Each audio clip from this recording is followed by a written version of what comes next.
तर वसई विरार शहर महानगरपालिकेचे माजी आयुक्त अनिल कुमार पवार आणि त्यांची पत्नी भारती अनिल कुमार पवार यांना ईडी आज चौकशीसाठी कार्यालयामध्ये हजर राहण्याचं समन्स बजावलेलं आहे आणि अनिल कुमार पवार यांच्यावर 29 जुलै रोजी वसईतल्या त्यांच्या शासकीय निवासस्थानी झालेल्या 18 ते 19 तासांच्या छापेमारीनंतर अर्थातच हे महत्त्वाचं समन्स आहे। या छाप्यात ईडीनं त्यांच्या पुतण्याकडनं 1,33,00,000 रुपयांची रोकड तसंच महत्त्वाची कागदपत्र आणि हार्ड डिस्क जप्त केलेली आहे। त्यानंतर आता चौकशी प्रक्रियेला अधिक गती देण्यासाठी पवार दाम्पत्यालाच अधिकृतरित्या समन्स बजावण्यात आलेला आहे।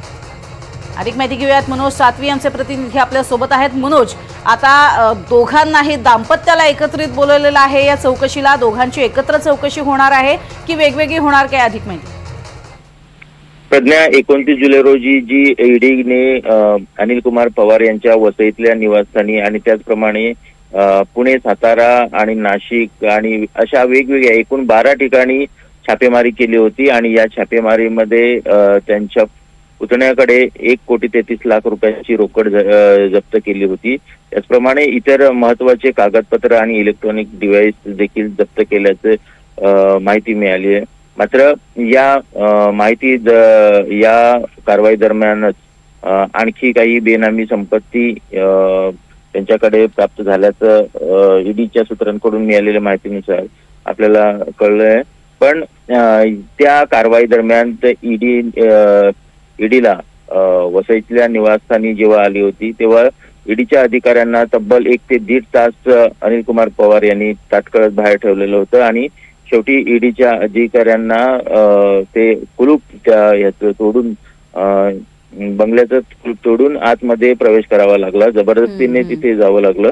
आणि ह्या सर्व कारवाई दरम्यान ज्या काही संशयास्पद गोष्टी घडल्या आणि त्या संदर्भात स्पष्टीकरण मागण्यासाठी आज ईडीने अनिल कुमार पवार आणि त्यांच्या पत्नी भारती पवार या दोघांना देखील बोलवलेलं आहे।